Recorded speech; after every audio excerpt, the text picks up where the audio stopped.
Sarah Blackwood carefully arranged the last of her family photos on the mantel of her new home in Oak Ridge Estates. After 15 years with the FBI, the 42-year-old woman had earned this peaceful retreat. The summer sun splashed golden light across her living room as she stepped back to admire her handiwork. The moving process had taken 3 full days, but finally, her new house was beginning to feel like home. The exclusive neighborhood had caught her eye with its tree-lined streets and manicured gardens. As someone who regularly faced high-stress situations leading the Bureau's elite counterterrorism tactical response unit, Sarah craved normalcy and quiet when off-duty. Oak Ridge Estates, with its charming colonial-style homes and friendly-seeming neighbors, promised exactly that. Just another government consultant moving in, she had told Mrs. Henderson next door, who had welcomed her with a basket of homemade muffins and a 3-page printout of community guidelines. Sarah had smiled politely, accepting both gifts with grace while deciding to keep her actual profession to herself. Experience had taught her that people behaved differently once they learned she worked for the FBI, either becoming unnecessarily guarded or endlessly curious about classified details she couldn't share. Sarah walked through her kitchen to the backyard patio, where she sipped iced tea and watched a group of children playing basketball at the community court. The rhythmic bounce of the ball and their carefree laughter made her smile. This was why she had chosen this place, a sense of community and safety that felt worlds away from the tense briefing rooms and high-stakes operations that filled her professional life.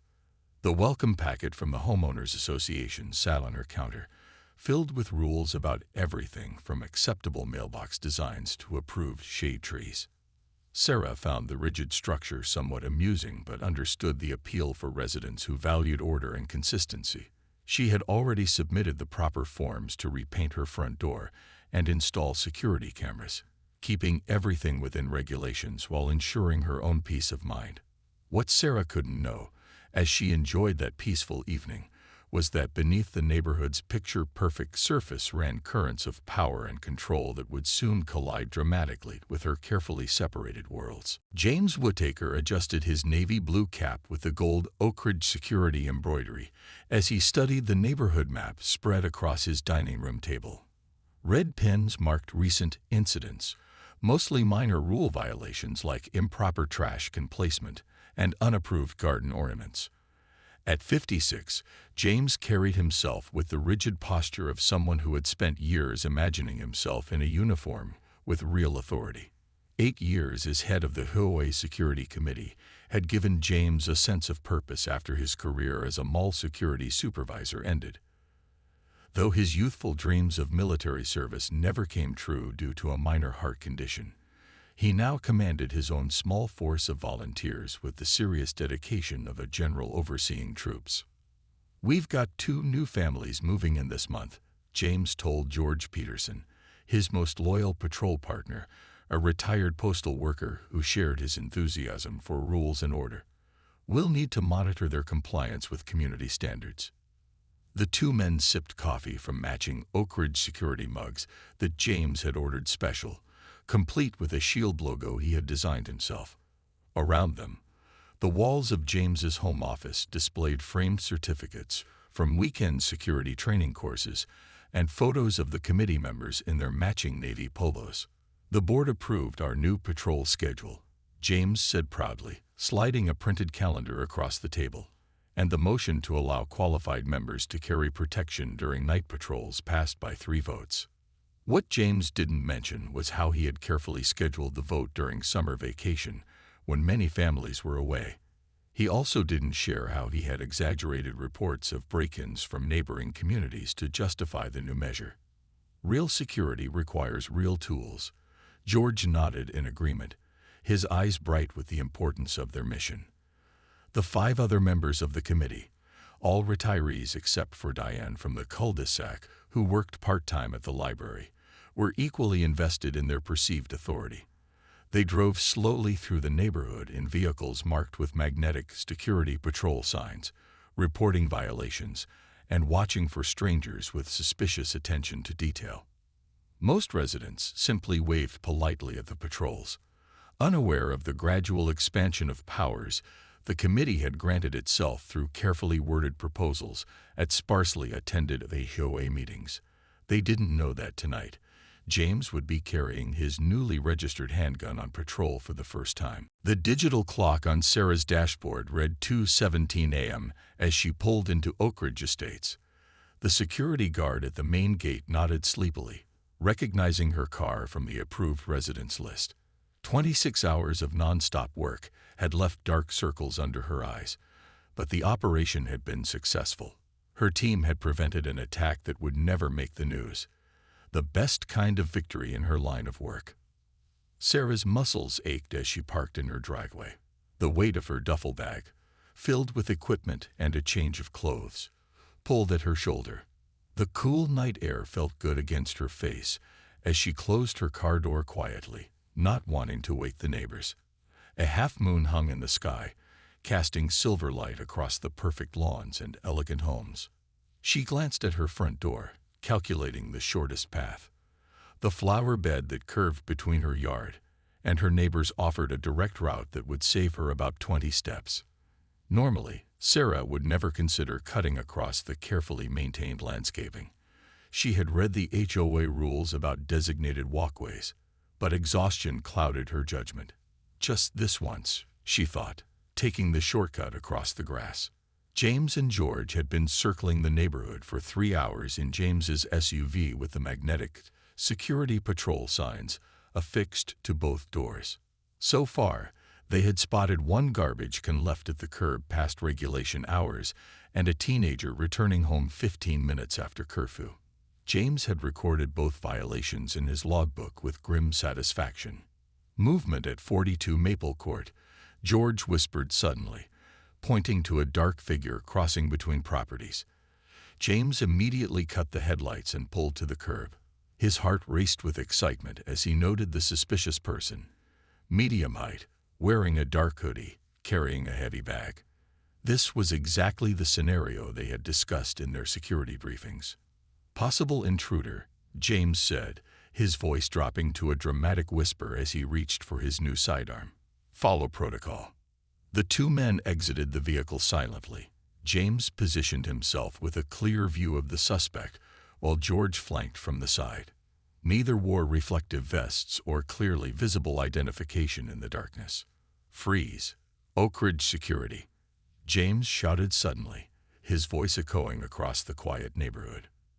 Sarah stopped, momentarily confused by the unfamiliar voice. She turned slowly, her keys already in hand, and saw two men approaching, one pointing what appeared to be a real gun directly at her chest. I said, "Don't move," James yelled when he saw her hand shift. "Drop the bag now." Lights began flicking on in nearby homes as the commotion disturbed the peaceful night. Time seemed to slow down for Sarah. Despite her exhaustion, 15 years of FBI tactical training kicked in automatically. She assessed the situation in fragments of seconds. Two men, one armed, poor positioning, no proper identification, civilians potentially in nearby homes. The streetlight illuminated just enough for her to see the nervous twitch in the armed man's finger near the trigger. "I live here," Sarah said calmly, her voice steady and controlled. "This is my home at 42 Maple Court.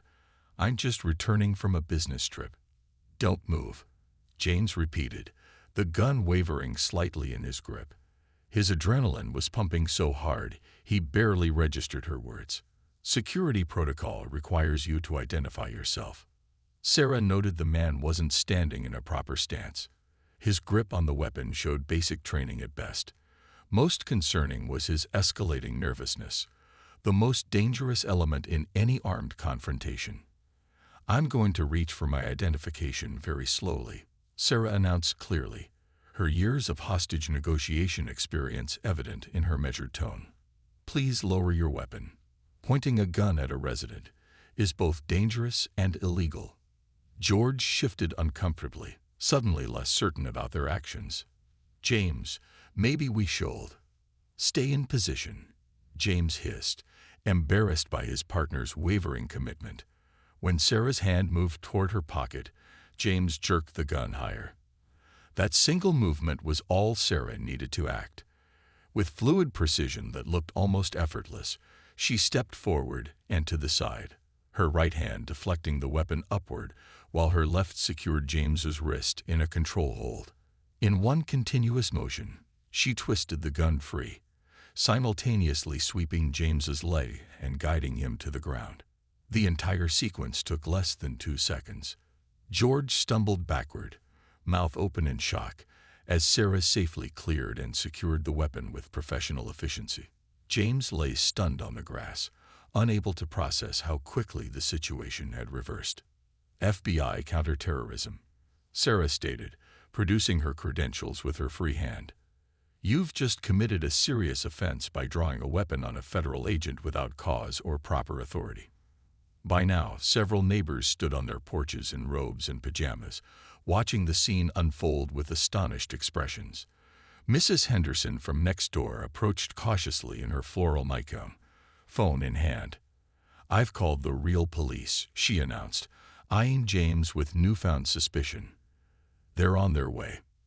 "Thank you," Sarah replied, maintaining her professional composure despite the absurdity of the situation. "I'd appreciate if everyone would stay back while we wait for them to arrive." "Thank you," Sarah replied, maintaining her professional composure despite the absurdity of the situation. "I'd appreciate if everyone would stay back while we wait for them to arrive." Word spread through Oak Ridge Estates faster than any official communication ever had. By morning, residents' phones buzzed constantly with text messages and social media updates. "Did you hear about the FBI agent on Maple Court?" became the start of every conversation at the community coffee shop.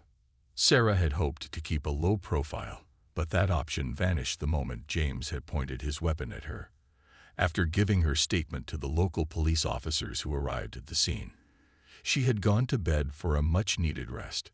She awoke to find 17 messages on her phone and a fruit basket on her porch with a handwritten apology note from the HOA president. By 6 p.m. the following day, the community center parking lot overflowed with vehicles. Inside, the meeting room designed for 50 people strained to accommodate nearly 150 residents. Board members sat nervously at their table on the small stage, papers shuffling as they whispered urgently to each other. "I had no idea they were carrying guns," Martha Wilson said loudly to anyone who would listen. She had lived in Oak Ridge for 20 years and served on the landscaping committee. "No one voted for that." "Actually, it passed at the summer meeting," replied Tom Jenkins, a retired accountant. "But only 15 people were there. Half the neighborhood was on vacation." The room hushed when Sarah entered, wearing a simple blue blazer over jeans, professional but approachable. She had considered not attending but decided her presence might help calm the situation. All eyes followed her as she took a seat in the back row. HOA President David Collins tapped the microphone nervously. "We've called this emergency meeting to address concerns about last night's unfortunate incident and discuss security committee protocols moving forward." "Unfortunate incident," called out Mrs. Henderson. "James Whittaker pointed a gun at my next-door neighbor for walking across a lawn. She could have been killed." Murmurs of agreement rippled through the crowd. James slouched in his chair near the front, face flushed with a mixture of embarrassment and defiance. "The security committee was acting within approved guidelines," argued Robert Fleming, James's staunchest supporter on the board. "This community voted for enhanced security measures. We voted for friendly patrols, not armed vigilantes," shouted someone from the back. The debate grew heated until David desperately asked, "Ms. Blackwood, would you be willing to share your perspective?" A hush fell over the room as Sarah stood and walked to the front. She had faced terrorists and criminal masterminds, but addressing her angry neighbors about community politics felt surprisingly daunting. The small office of Oak Ridge Estates attorney, Maxwell Green, hadn't seen this much activity in years. Files covered his desk as he reviewed the legal liability the HOA now faced. Across from him sat 2 board members and James, who kept fidgeting with his tie. "The situation is serious," Maxwell explained, adjusting his glasses. Ms. Blackwood would have strong grounds for legal action against both the HOA and Mr. Whittaker personally. Brandishing a weapon at a resident violates state law, regardless of any HOA rules that were approved. Outside the law office, news vans had gathered. What began as a neighborhood dispute had attracted regional attention after a local reporter discovered Sarah's impressive FBI credentials. The headline, "HOA Security Threatens FBI Counterterrorism Expert," had been picked up by several major news outlets. "My client wishes to avoid a lengthy legal battle," said Maria Santos, Sarah's attorney, during a meeting later that week. "She's more concerned with community safety than personal compensation." Sarah's proposed solution surprised everyone. Rather than filing charges, she requested that James complete 200 hours of community service, attend proper security training courses, and that the HOA revise its security protocols under professional guidance. "She could have demanded much more," whispered David Collins to the other board members as they considered her offer. Meanwhile, the city council had taken notice.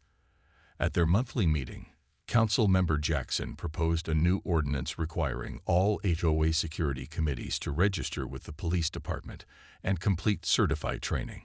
The Oak Ridge incident highlights a dangerous trend of civilian groups overstepping their authority, Jackson stated to nodding heads around the table. This ordinance would establish clear guidelines for neighborhood watch programs throughout our jurisdiction. 4 board members resigned in the aftermath, unable to face the community's criticism or unwilling to implement the necessary changes. Emergency elections were scheduled to fill their positions, with an unprecedented number of residents volunteering to serve. Sarah received numerous apologies from neighbors who had previously viewed her just as the quiet newcomer. Some expressed embarrassment about not questioning the security committee's expanding powers sooner. "I should have paid more attention," admitted Diane from the cul-de-sac, who had resigned from the security committee. "We all got caught up in the idea of safety without considering the proper boundaries." James avoided Sarah for weeks, his pride deeply wounded. The pending criminal charges hung over him like a dark cloud as he awaited his court date, where he would learn if the judge would accept Sarah's recommended alternative sentencing or impose stricter penalties. 6 months transformed Oak Ridge Estates in ways no one could have predicted on that tense night when Sarah disarmed James. The once strict community had become a model of balanced security and neighborly trust that other HOAs now studied. On a sunny Saturday morning, residents gathered at the community center for the neighborhood's first Safety Awareness Day. Children played on the lawn while adults moved between information booths staffed by local police officers and security professionals. Sarah stood near a table covered with pamphlets, answering questions about home security systems. "Your motion sensor light recommendation worked perfectly," Mrs. Henderson told her. "I feel safer, and it doesn't blind the neighbors like my old floodlights." The new HOA board had implemented a complete overhaul of community security. Gone were the self-appointed patrols with their makeshift authority. Instead, a registered neighborhood watch program worked in partnership with local police, focusing on awareness and communication rather than enforcement. Most surprising to everyone was James's transformation. After completing his court-mandated security training course and community service hours, he had gained genuine expertise and humility. Today he stood at his own booth, demonstrating proper home safety inspections. "The most important security comes from neighbors who know and look out for each other," James explained to a young family who had just moved in. "Not from people playing police." Sarah approached his booth during a quiet moment. The tension between them had gradually eased over the past months. "Your window security display is really helpful," she offered. "The demonstration makes it clear." James nodded, still slightly uncomfortable. "Thanks." The instructor at the training course had some good teaching methods. Later that afternoon, as the event wound down, Sarah led an informal seminar on personal safety in the community room. Residents sat attentively as she shared practical tips drawn from her professional experience, but adapted for everyday life. "True security isn't about weapons or intimidation," she explained. "It's about awareness, preparation, and community connection." The newly elected HOA president, Alina Rodriguez closed the day with a brief speech thanking everyone for participating. 6 months ago, our community made headlines for all the wrong reasons. Today, we're setting an example of how neighborhoods can be both safe and welcoming. As residents mingled over refreshments, Sarah observed the scene with quiet satisfaction. Her cover was blown, but she had found something unexpected, a true community where she belonged. Several residents had even become friends who understood when her work called her away without explanation. Oak Ridge Estates had transformed from a place she merely slept to a genuine home.